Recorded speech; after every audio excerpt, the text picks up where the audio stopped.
예, 관광개발론 9주차 두 번째 동영상입니다. 너무 가까운 것 같죠? 예, 관광개발론 9주차 두 번째 동영상입니다. 두 번째 동영상이요. 예. 이제는 여러분의 교재 디맨드에서 두 번째 페이지로 가면 39페이지에 마켓 세그멘테이션입니다. 마켓은 시장이고요. 세그멘테이션은 나누는 거거든요. 세그먼트로 나누는 거 세그멘테이션. 그리고 우리말로 하면 아마 여러분이 이봉우 교수님이 관광 마케팅 시간에 했던 걸 수도 있어요. 근데 조금 뷰 포인트가 보는 관점이 다르기 때문에 빼놓고 지나가기는 그렇고 하도록 하겠습니다. 여러분 교재 39페이지 마켓 세그멘테이션입니다. 간단하게 이제 봅시다. In the past, 과거에는 하고 그 밑에 줄 보면 끝에 있죠. 중간에 treated tourists as a homogeneous whole. treated, 대접했다, 취급했다는 거죠. 투어리스트를, 관광객들을 어떻게 취급을 했냐면 homogeneous, whole, 전체적으로 하나의 집단이라고 그랬어요. 호모는 남자끼리 좋아하는 걸 호모라고 그러죠. 그런 식으로 하나로 뭉치는 거죠. 근데 호모의 반대말이 헤테로, 이질적인 집단. 호모는 동질적인 집단, 이질적인 집단. 관광객들은 그냥 놀러 오는 사람. 일반적으로 피상적으로 생각하는 거죠. 그래서 돈을 못 벌죠. 관광객이라고 다 같은 관광객이 아니죠. 돈이 있는 사람도 있고 돈이 없는 사람도 있고 시간이 많은 사람들도 있고 시간에 쫓기는 사람들도 있고 또는 50대 중장년도 있을 거고 20대 초반의 청년층도 있을 거고 그들을 뭉뚱그려서 하나의 관광객으로 보니까 상품도 안 나오고 대책도 안 나오는 거죠. 지금 우리 관광은 큰 시스템으로 수요와 공급으로 나눈다. 그래서 수요 측면을 하고 있는 겁니다. 이 부분은 여러분이 잘 파악을 하셔야 됩니다. 그리고 여러분이 관광 분야가 아닌 다른 분야의 서비스를 하든지 간에 뭐 제조업을 해도 그렇고요. 그 집단을 어떻게 잘 나누느냐에 따라 달라지는 거죠. 자, 봅시다. 마켓 세그멘테이션이나 그 두 번째 패러그래프에 있습니다. 마켓 세그멘테이션이라는 것은 바이 코틀러, 필립 코틀러죠. 아마 마케팅, 옛날에는 이봉구 교수님도 원서로 수업을 하셨는데 언제부턴가 한국 책으로 하시게 하더라고요. 이 필립 코틀러라는 사람은 마케팅에서는 거의 독보적인 존재이죠. 필립 코틀러. 아마 제가 필립 코틀러 책으로 강의를 한 적도 있었습니다. 그러니까 유학 생활을 마치고 귀국해서 저도 5월 달에 귀국을 했습니다. 보통 대학 교수를 뽑는 게 1학기 전에 뽑거든요. 그러니까 12월 달에 뽑거든요. 저는 5월 달에 들어왔으니까 한 학기는 2학기는 시간 강사를 할 수밖에 없었죠. 네. 그리고 12월 달에 이제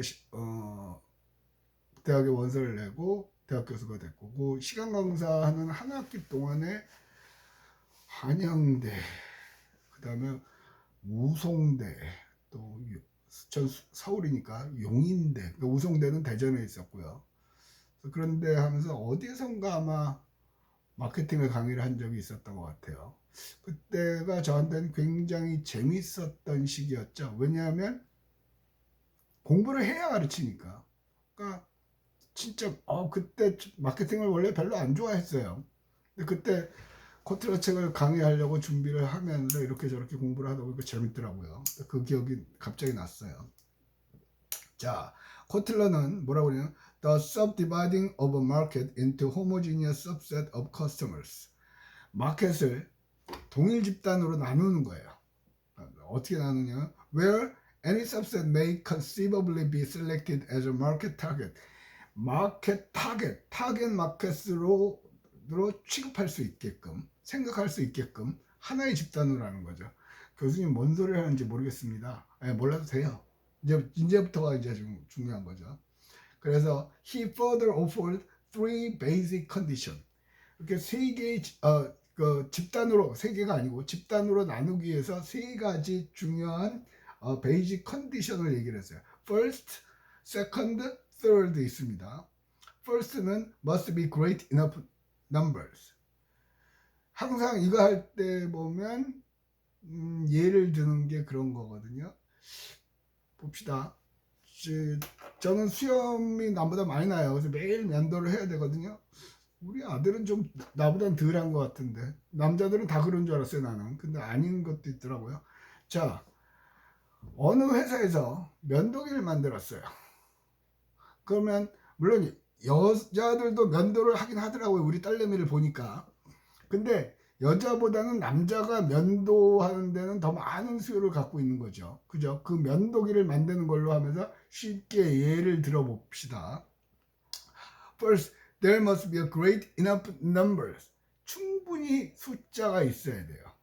그래서 면도를 하려는 남자들이 충분히 존재하고 있어야 돼요. 예를 들어서 어느 동네에 갔더니 뭐 거의 여자들만 사는 동네야. 그러면 거기에는 막 시작을 나눌 필요가 없죠. 면도기 하는 입장에서. 거기는 포기해야죠. 아니면 포기하는 건 1차적이고 여자들은 면도를 안 할까 하는 생각을 할 수 있겠죠. 그죠? 어쨌든 충분한 숫자가 있어야 된다는 거예요. 두 번째, second, sufficient similarity of characteristic within each group to give them distinction. 그러니까 이건 비슷한 성격, 이 나누어지는 충분한 그룹 사이에는 비슷한 성격이 있어야 된다. 이거 어떻게 예를 들까?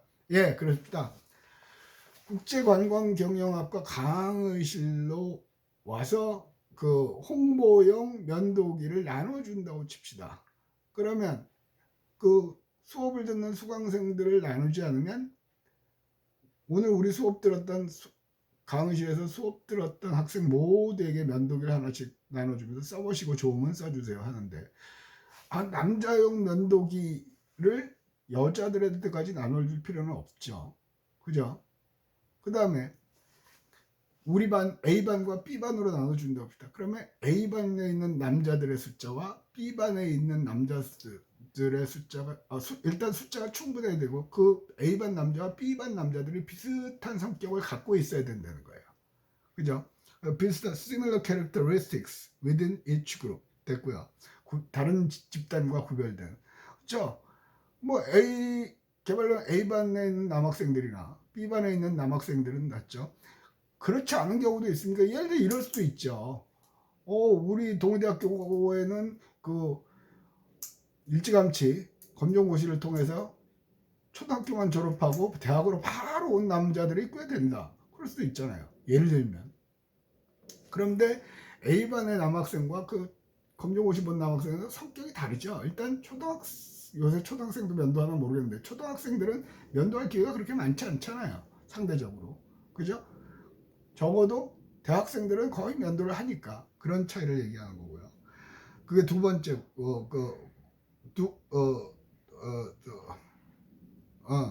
두 번째이고, 세 번째는 the subset must be worthy of attention. 그렇게 나누어진 그룹들은요, 이렇게 주목할 만한 가치가 있어야 된다는 거죠. 근데 나누어진 그룹들이 예를 들어서 A반 남자, B반 남자를 하는데 도무지 이 사람들은 노골적으로 해서 면도기를 살 것 같지가 않아. 그냥 일회용 면도기 하나 갖고 한 1년은 쓸 것 같아. 그럼 별로 이 면도기 제조회사 입장에서 보면 주목할 만한 가치가 없죠. 그죠? 그런 거예요. 자, 말을 하다 보니까 이게 내 얼굴 보고 강의하기 힘이 드는데 쉽게 갑자기 생각이 드는데 오스템 임플란트 합시다. 틀니. 할머니 할아버지 틀니. 왜 그것은 관광으로 예를 안 듭니까? 관광보다는 이게 빠를 것 같아서 그래요. 틀니를 만든다고 칩시다.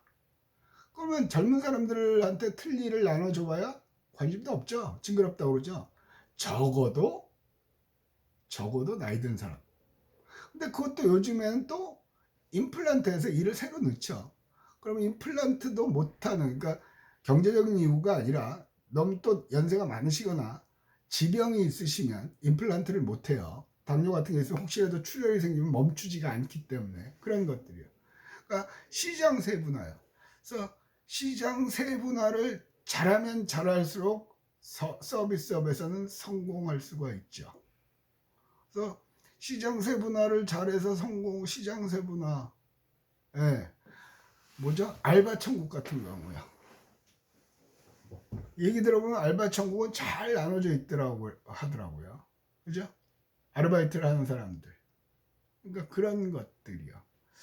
또 모든 면에서 그래요. 부동산 중개인도 오피스텔이나 아니면 학교 밑에 그 뭐죠? 그 원룸 같은 걸 하는 분들 따로 있고 아파트나 그런 거 다 나눠져 있단 말이에요. 뭉뚱그려서 복도가 이것도 하고 저것도 하면 좋은데 그닥 효율적이지가 않은 거죠. 관광으로 나면 관광객도 나이에 따라 나올 수도 있고 뒤에 가면 다 나와요. 그게 뒤에 가면 뒷부분에 가면 어쨌든 넘어갑시다. 뒷부분에 가서 자 이제 예를 들어서 합시다. 자 그 밑에 패러그래프 recent model 하는 데 있죠. 그 쭉 옆으로 가면 제임스 바커하고 메리 리젠스키 2000년대 divides tourism market into 4 segments 4개의 세그먼트로 나눴다고 그래요. 투어리즘 관광시장 첫째는 demographic, 그 다음에 geographic, psychographic and behavioristics 4가지요. 이 4가지를 이제 하나씩 설명을 할게요. 여기서 번역해봐야 또 똑같은 얘기니까. 자, 첫 번째 demographic segmentation, 그러니까 이거는 사회적인 요소로 나누는 거거든요. refers to measurable personal characteristics, 각각의 사람들의 성격, 특징들을 갖고 나는 거죠. 예를 들면 age, 나이, income, 수입, occupation, 직업, family size, 그러니까 혼자 사느냐, 애들하고 같이 사느냐, 부부만 사느냐, 그런 거죠. 또 비슷한 건 라이프 사이클은 그런 거죠. 태어나서 20대까지 대학생을 다니고 30대 초반에 직장을 다니고 결혼하고 그러다가 할머니 할아버지가 되고 그러고 이렇게 돌아가시게, 그게 라이프 사이클이잖아요. 그런 것들이요. 또 여기 나오면 에듀케이셔널 레벨. 자, 끝에서부터 가봅시다. 에듀케이셔널 레벨. 통계학자들의 조사에 의하면 고학력자일수록 여행을 많이 다닌다고 그래요. 고학력자일수록. 뭐 설명하겠다는 다르게 이해가 될 수 있지만 대체로 고학력자일수록 전문직을 갖죠. 수입도 좋고요. 근데 어쨌든 뭐 부수적인 거 말고 고학력자라고 하면 고학력자일수록 지적 욕구가 강하다는 거죠. 새로운 것을 알고 싶어 하는 사람들이 많다는 얘기예요. 그냥 다 그런 게 아니라 통계적으로 볼 때, 그러면 그런 사람들은 여행을 가겠죠. 우리 새로움 추구자, 안전형 추구자, 뭐 중과형 추구자 그런 거 했던 거 기억나죠? 몰라도 돼요. 그럼 대체로 새로움 추구자들은 고학력이라는 얘기예요. 새로운 걸 보고 한 번도 못 본 사하라 사막을 가보고 싶다거나, 그렇죠. 그런 요소, 그 에듀케이셔널 레벨, 그다음 패밀리 사이즈. 그러니까 아이가 없는 부부하고 아이가 있는 부부하고는 여행 스타일이 다르죠. 아마 여러분이 형제가 많으면 막내라고 치면 큰언니, 큰오빠가 결혼해서 애가 있으면 이동할 때마다는 짐보따리가 하나예요. 기저귀 가방 들고 또 우유 가방 들고 또 아빠는 유모차 이렇게 또 해야 되고 많거든요. 그런 분들이 여행하는 거랑 결혼하고 별로 애에는 관심이 없는 둘만의 부부가 여행을 하는 거랑은 차원이 다르죠. 그들은 가자! 그리고 자켓 하나 입고 나가면 되는 거잖아요. 그리고 그들이 선호하는 숙소도 다를 거고요. 그죠? 또 그 뒤에 보면 occupation, 직업에 따라서 이런 것도 있거든요. 심리학자들이 얘기하는 게 그런 거거든요.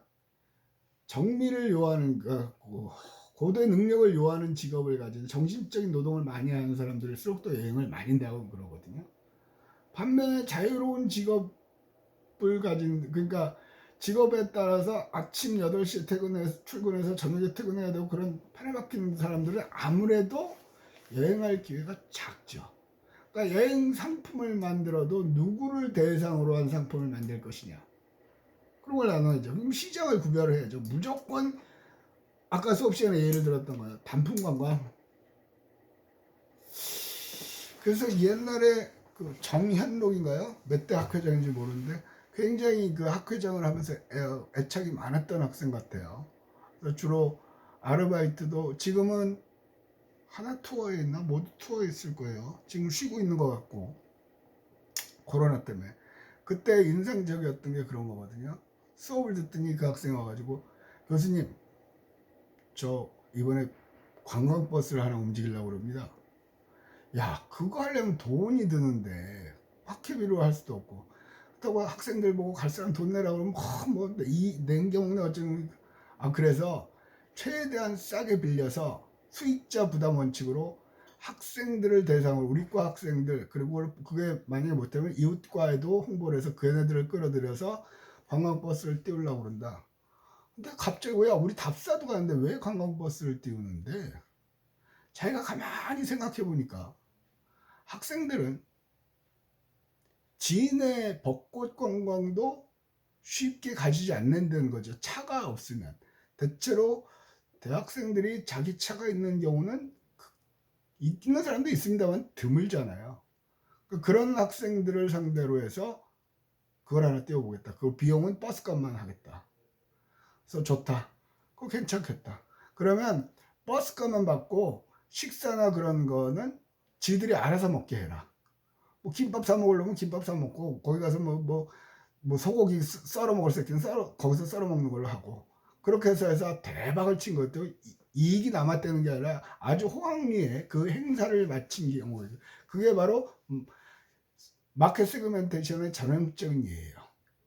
20대 초반의 대학생 부산에 살아. 그런데 진해 벚꽃 가기는 부담스러워. 교통편도 그렇고. 그들만 그리고 그들이 또 관광버스 타고 가면 아저씨 아줌마를 껴야 되니까 그것도 싫은 거죠. 그러니까 시장의 수요를 정확하게 파악을 해서 그걸 만약에 상품으로 만들어서 팔았다 그러면 꽤 될 것 같아요. 그래서 끝나고 나서 아마 소주 한잔 먹으면서 삼겹살 요 밑에서 먹었을 거예요 아마 그때. 그러면서 그런저런 얘기를 했던 거예요. 이런 식으로 기획을 하면 넌 뭐 하고 싶니? 자기는 여행사 갈 거라고 그러더라고요. 아이디어가 참 많은 학생이었어요. 자원해설 시간에는 그 아이가 얘기했던 거는 그거였죠. 자기는 JYP나 뭐죠? YG나 SM 그런 걸 만들겠다는 거예요. 그래서 야, 이 미친놈아 관광하고 무슨 연예 기획설. 자기는 관광 자원 해설가들을 보유하고 있는 기획사를 만들겠다. 그래서 그 사람들을 필요로 하는 것에 적재적소에 쉽게 말하면 우리식으로 말하면 인력 사무소나 비슷한 거예요. 그런데 일반 노동자를 보는 게 아니라 전문 해설가들을 공급을 하겠다는 거죠. 그래서 그 아이디어도 괜찮았던 것 같아요. 그러니까 되든 안 되든 그렇게 아이디어를 내보면 좋아요. 그리고 여러분들이 아마 지금쯤이면 꽤 많은 프로젝트를 이번 학기부터는 다른 과목들에서 하실 거거든요. 조언을 드리자면 여러분이 한 프로젝트 그 파일이라든가 뭐 파워포인트 그런 거요 버리지 마세요. 갖고 계세요. 그게 여러분 사회에 진출하시면 도움이 돼요. 아무 생각 없을 때 옛날 거 보면 거기서 또 아이디어가 나오는 거거든요. 그게 흔히 말하는 포트폴리오라는 거예요. 내가 한 것들을 쫙 과목별로 쫙 갖고 있으면 그게 나중에 나한테 귀한 자료가 되는 거죠. 그러니까 대학생으로 하면서 자기의 리포트만 잘 챙겨 놓고 있어도 굉장한 자산이 되는 거예요.